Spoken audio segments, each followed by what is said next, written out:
All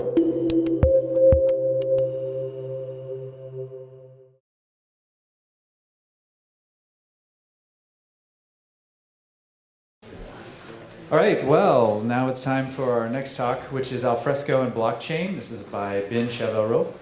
And Ben has been doing Alfresco for a really long time. How long? Maybe something like 10 years. 10 years. Yeah. So a long time. He recently wrote the second edition of a really cool book, Alfresco Developer Guide. That's what it is. It was just like, couldn't remember what it was, but so I'm just joking. So it's a good book. Pick it up. Ben did a lot of hard work on that, so it's all credit to Ben on the second edition of that book. So anyway, looking forward to seeing what comes out of this talk. Alfresco and blockchain. Everyone give Ben a hand, please.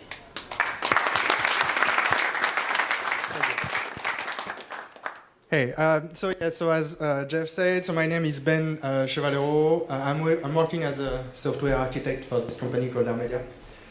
So Armedia is an Alfresco partner based in US. I just want to talk about Alfresco and blockchain. So yeah, first, obviously, I'm French. I have a very French strong accent. So if you don't get anything, and if you have question after, just come to me and we can talk. So yeah, during the last few years, I worked on a blockchain project for a US federal agency. It was not related to Alfresco, but obviously, I'm working on Alfresco for so many years. I wanted to apply some stuff that I learned during this project about blockchain, on how I can integrate that with Alfresco, and how it can be very interesting for Alfresco to do that. So, yeah, I don't know why it's doing that. So first, a quick summary of this presentation. So ideas that, all of you already heard about blockchain, but really, what is a blockchain? So we'll do like a quick blockchain 101, a very quick one, only 2 slides. So, I'm not going to explain everything about blockchain, just, few information that you need to understand why we did that. Next, yeah, okay, but how is it related to Alfresco? The next one will be, yeah, amazing, okay, yeah, we can do that, but how we can implement that following, an easy way. And at the end, obviously, I will do a quick demo of something that I implemented for you today. It will be a recorded video, but I can do as well a live video for the one that I want. And at the end, obviously, I will try to keep some time for extra questions. Okay, so blockchain 101 in 2 slides. So what is a blockchain? So a blockchain is a distributed storage of ordered records called blocks. So in Alfresco, in a blockchain, you push some information to this blockchain. These information are called like transaction, and after transaction are packaged in a block. These blocks are immutable by design, meaning that you can go back to something that you did like 2 weeks ago, updated it. If you do that, it will be recorded to a new transaction. This transaction will be stored as well in the blockchain, and it will be immutable. It allows to save simultaneously transactions in many different locations. So usually a blockchain is a peer-to-peer network. So let's say you have Alfresco wants to share information with Alfresco partners. Each Alfresco partner has their own node in the network. And if Alfresco push information to a node, all nodes will be aware of this new transaction, of this new information. Blockchain is an easy way to share information between multiple partners in real time. Obviously, blockchain is not the only platform that you can do that. It's one of them, the newest one. Yeah, that's why I want to talk about that. And blockchain as well offers a way to run basic code using smart contracts. I will talk a little bit about that later. I did a quick note at the bottom of the slide. When I started to work on blockchain, I was reading everywhere, blockchain is a database. No, blockchain is not a database. Don't expect to store anything in the blockchain. You will be able to store some information, some critical information, but when you talk about blockchain, you can do on-chain or off-chain storage. The on-chain is really basic information. The off-chain will be, for example, a document will be stored in Alfresco. It's the off-chain storage. and the digest or the hash of the document will be stored in the blockchain. Okay, let's continue. So why is it so interesting? Why, everybody talks about that. So first, it's by design we have a data integrity, as I explained before. It's explained very quickly with the diagram on the top right corner. Each block has a reference to the previous block. So if you're a hacker and you want to go to the blockchain, or you want to change some information, or you want to change the first transaction in the block 51, you need to go to the block 51, change the transaction, recompute the proof of work, and update all following blocks to be sure that we keep this chain of proof of work. It can be done. Obviously, you could do that if you have like a lot of power or money and stuff like that. But after, you need to be aware that when you have a peer-to-peer network, your blockchain maybe contains, 1,000 nodes or even 10 nodes. You need to update and to do that in all nodes as well, or at least more than 50%. But it's a lot of work. So by design, it's really hard to change something in the blockchain, to hack a blockchain. Offers to share information easily. As I said, you push something to the blockchain, all nodes are aware, and all nodes in the network have the full copy of the chain. So you can run some basic code using smart contracts. So the term smart contract is very bad. It's not smart, it's very basic, and it's not contract. So it's just some basic code that you can run on top of your data. At the end, it offers the possibility of eliminating the middleman. It means that if some bank want to share some information, maybe you are going to create a database between this bank, but first someone needs to manage this database, need to be sure that they are secured, they can be hacked using the blockchain. Because it's a peer-to-peer network, the information is shared by anyone very easily and in a very secured way. These two graphs are not important. So it was a number of nodes in the Bitcoin network and the Ethereum network. So I can't even read the number, but I think here we have like 27,000 servers, and here we have like 50,000 servers. Meaning that if you want to hack that, you need a lot of power. You need a lot of money. So, yeah, it was a blockchain 101. Now, how is it related to Alfresco, really? Why the blockchain technology is interested in an Alfresco project? You probably all implemented Alfresco projects, and you need to integrate all the time Alfresco with something else, with so many components in an enterprise. You need to query some database to get information. You need to populate some database. You need to connect to a REST API to do something, or you need to offer a REST API to another product. Yeah, so many stuff. Sometimes you need to connect to an ESB. I don't know if you did a lot of ESB projects in your life, but I didn't need to. And it never finished. It never worked. I mean, the goal is to connect everything with only one bus. It doesn't work. Yeah, it works if you have a lot of money again.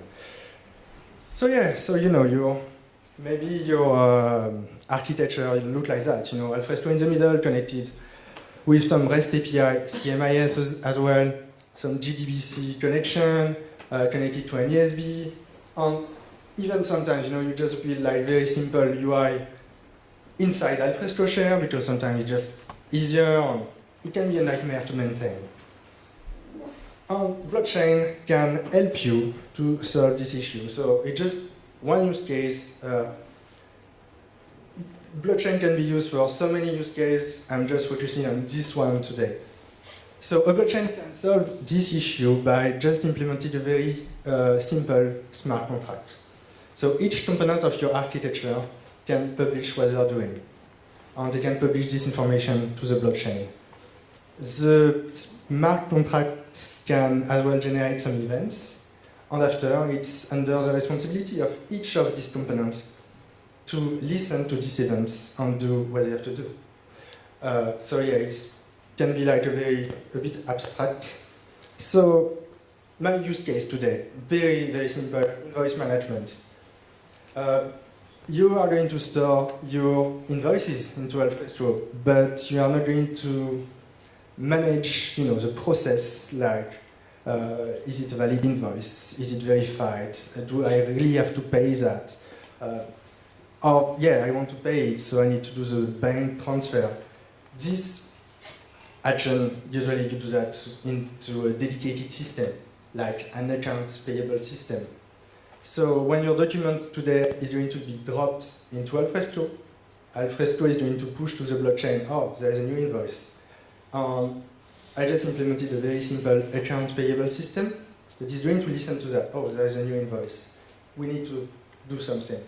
This account payable system is going to manage, this process. So accept the invoice, verify the invoice, and at the end pay the invoice.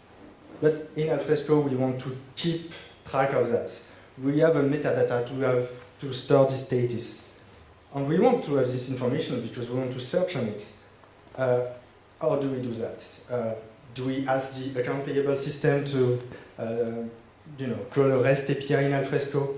Are we waiting for the new integration services or webhook that we told this morning? How do we do that? With the blockchain, it will be very easy to do because Alfresco is going to listen as well to this event, and Alfresco will update itself the metadata stored in the repository. So, yeah, it's not really. So, here is what I did. I created a blockchain using the Ethereum platform. When I talk about blockchain, there is so many blockchain providers. I use Ethereum because it's one of the main one, and it's open source, and you have multiple implementation. But you could use something else. On top of this blockchain, I created a very simple smart contract that I will show you after. And after, I generated this yellow box. This yellow box, it's a Java wrapper that I generated from the smart contracts. And after, this wrapper are used in Alfresco to push information and to listen for events. As well, I created some basic event listener. So I created an event listener that just display in the console what's happening. I created another one that listens to the same events and put that to Elastic. And after I created a Kibana dashboard that will allow you to track really what's happening in real time in your blockchain. And finally, I created a Spring Boot app because when we talk about blockchain, we say, okay, what do I use to connect to this blockchain? Well, how can I do that? So using this wrapper, I just created a REST API that connects to the blockchain, and on top of this REST API, I created a very basic user interface. I will see that in the demo. Okay. This is the smart contract. Yeah, it's quite clear. So as you can see, it's quite short. It's defined in a language called Solidity. So in this smart contract, we define, for example, what looks like an invoice. So we have an invoice ID, an invoice amount, an invoice supplier, and the status. We can define as well the events that will be created during, by the blockchain. So we have an event called new invoice, invoice accepted, invoice verified, and invoice paid. And after we have this few methods: get invoice, add invoice, accept invoice. Anyone can understand that. If you check here I have a map that defines a mapping between the invoice ID and the invoice structure. So it's where will be stored my information, and everything will be stored in the blockchain. If we focus on Alfresco, what I did in Alfresco, so I embedded this Java wrapper inside Alfresco. I created a custom type called Invoice. I created few metadata. I created a rule. A rule on an action on a folder. So when you drop a document using this custom time in a specific folder, I'm going to use the Java wrapper that will be connected to the smart contract and say, yes, I received a new invoice. Using the same wrapper, I configured Alfresco to listen for events. So each time that there is it was like invoice paid, invoice verified, and invoice something else, I don't remember. Alfresco is going to listen for this event and update the metadata automatically. The account payable system won't need to call Alfresco. Okay, so a bit of demonstration.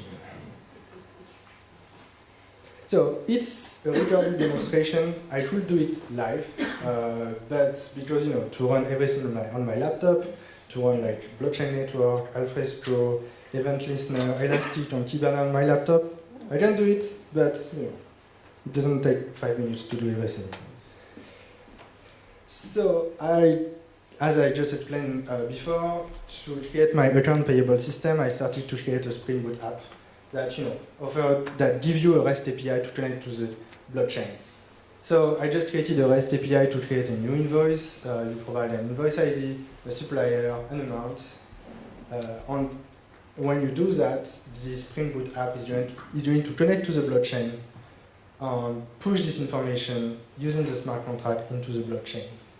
So I can obviously reuse this ID to get information about the blockchain. So if I do that, obviously I get exactly the same information. I as well created 3 other REST API to accept, verify, and pay an invoice. Obviously in the smart contract we do some we check some conditions. So obviously you can't accept, you don't verify an invoice that has not been accepted before, and you can't pay an invoice that has not been verified before, and obviously the ID has to exist and so on. Everything is done in the smart contract that I created. So okay, as you can see, nothing really smart. It's just a simple REST API, but in the back it's the blockchain. Okay, and each time obviously the status is automatically updated. After what I did, so as I explained before, I created this very basic UI using Bootstrap and Angular that use the REST API. Doing that, I can access to the information stored in the blockchain. So I don't have any database, I don't have any, anything like that. This information are stored in the database. So right now I'm creating a new invoice with this new ID, 91003. I can obviously use exactly the same REST API to manage my status of the invoice inside the blockchain. And obviously, all these transactions are stored in the blockchain and are immutable and stuff like that. Okay, so let's. This is. This is the first event listener. So this event listener connects to the blockchain and just display in the console what happened. So we can notice that we have 2 different kind of events.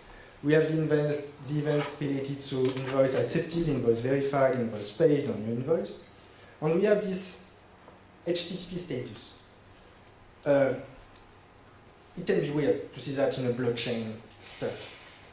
What I wanted doing that, I want to track when someone is calling this smart contract the wrong way. If you want to create an invoice with an ID that already exists, if you want to pay an invoice that has not been verified before, using this HTTP status, you could call that another way. I'm tracking if the system, if all components in my architecture are calling the blockchain on the smart contract the right way. So this one just display in the console what's happening in my blockchain. The next one, yeah, it's very nice. The next one does the same, display obviously in the console, but as well push that to Elastic. If I wanted to put that, for example, in production, what I will do is like, I will create this event listener, and for example, I will connect that to Kafka.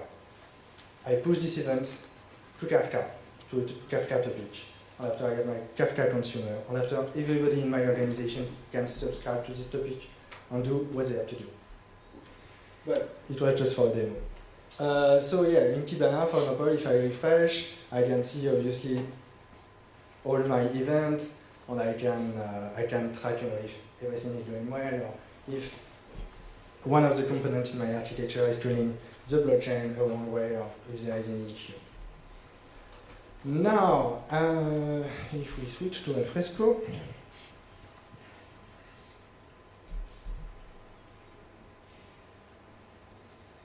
yes. Okay. What I did, because I was a bit lazy, I just created a Node.js script that is going to generate randomly an invoice ID, a supplier, and an amount, and it's just pushing these documents using CMIS to Alfresco. So it's just doing that. So it's just going to generate here this invoice, it's pushed to Alfresco, it's done using CMIS. When I do that, I have my folder in Alfresco share. So yeah, obviously I have this invoice ID. I can we can see it's a bit small. You can see here that Alfresco receives the documents, extracted obviously some information, and Alfresco is going to push this information in the blockchain. If I open my account payable system,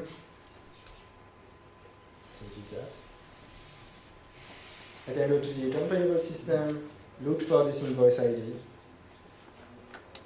and obviously I have this information. I didn't do anything between Alfresco and this account payable system. They are just on their own. They are listening to the blockchain events, the smart contract events.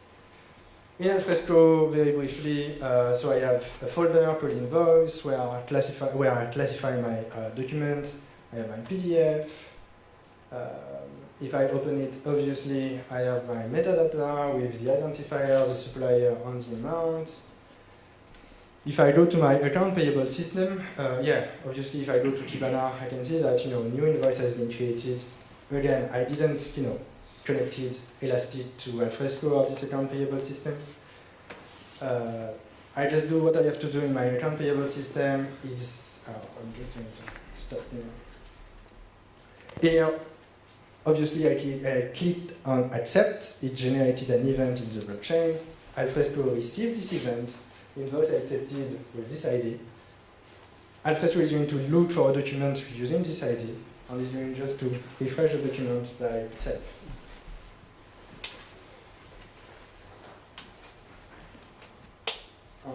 So if I open Alfresco share, and I refresh my page, obviously, I need to check Kibana. My invoice has been accepted properly. And I'm going to refresh Alfresco.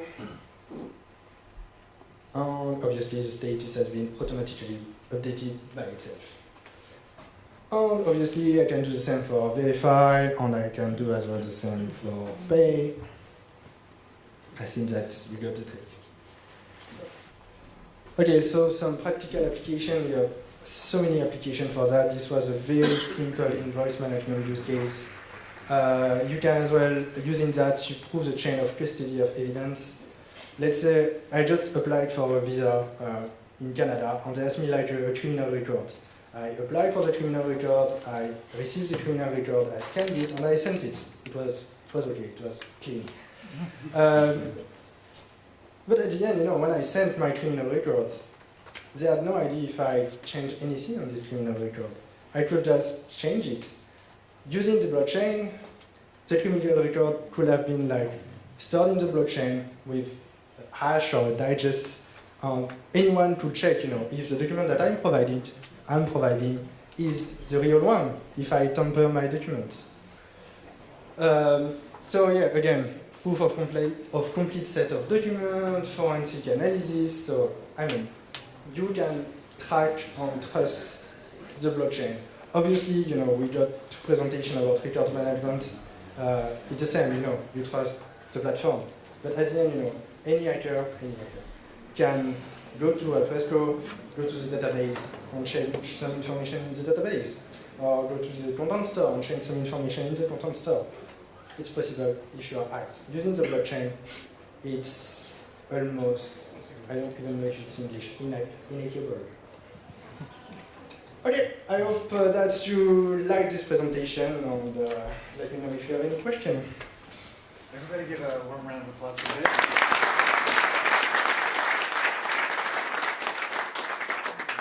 Do we have another mic for questions? Okay, maybe we'll just have Please secure. Who has questions for Ben?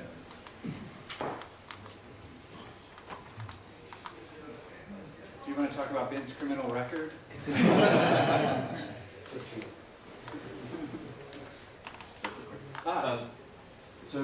Which blockchain did you use? Platform? Which blockchain platform I use? Yeah. I used Ethereum in this use case. I used as well other one like GemOS, and I used the IBM one. Yeah, Hyperledger. Yeah. But Ethereum is one of the main ones, the simplest one. So yeah, I decided to use this one. Small question. How long was these transactions being saved? How long do they exist? Blockchain. Forever. Oh yeah, sorry. So the question was for how long transactions are stored in the blockchain. It was your question? Yes. Yeah. They are stored forever. It's forever. When you put something in the blockchain, it can't be cleaned. Isn't that costing an enormous amount of energy to save all these transactions? It does, but it's the main point of this technology. You can't clean that. But after, like Bitcoin network, I don't know how many transactions they have in the network, to be honest. It works, yeah. Yeah, question. Yeah. I'm not technical, so please. Yeah, I'm not technical, so please don't kill me. How you manage the risk that you can write bad rules in the smart contract? Because you never change. You can never change. You're right. So when you develop something in the blockchain, so the smart contract itself is in the blockchain.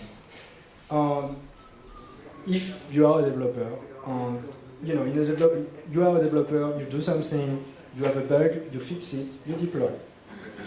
In the blockchain, it doesn't work like that. If you make a mistake in your smart contract and you want to deploy a new version of your smart contract, it's going to be a nightmare. Because you need to migrate all your content from the previous version to the new version. So it's a new way of working as a developer. You have to be very careful about that. But you can migrate information from an old smart contract to a new smart contract. I'm not worried about the developer, I'm worried about the companies. They want to go out of the process all the time. So they want to have the bad rules in the smart contract. Yeah, obviously, yeah. It can be tricky. I'm not going to say that, oh yeah, it's easy peasy. No, it's going to be tricky to do that. Thank you. Any other questions? On this, or you run it locally? Your local network? I run everything on my network. So yeah, obviously, when you use an Ethereum, so a blockchain network, you can use a public network or you can create a private network. Obviously, I created my own private network on my laptop. I didn't spend any money. Any other questions? Okay, great. Thanks. Let's give Ben another round of applause.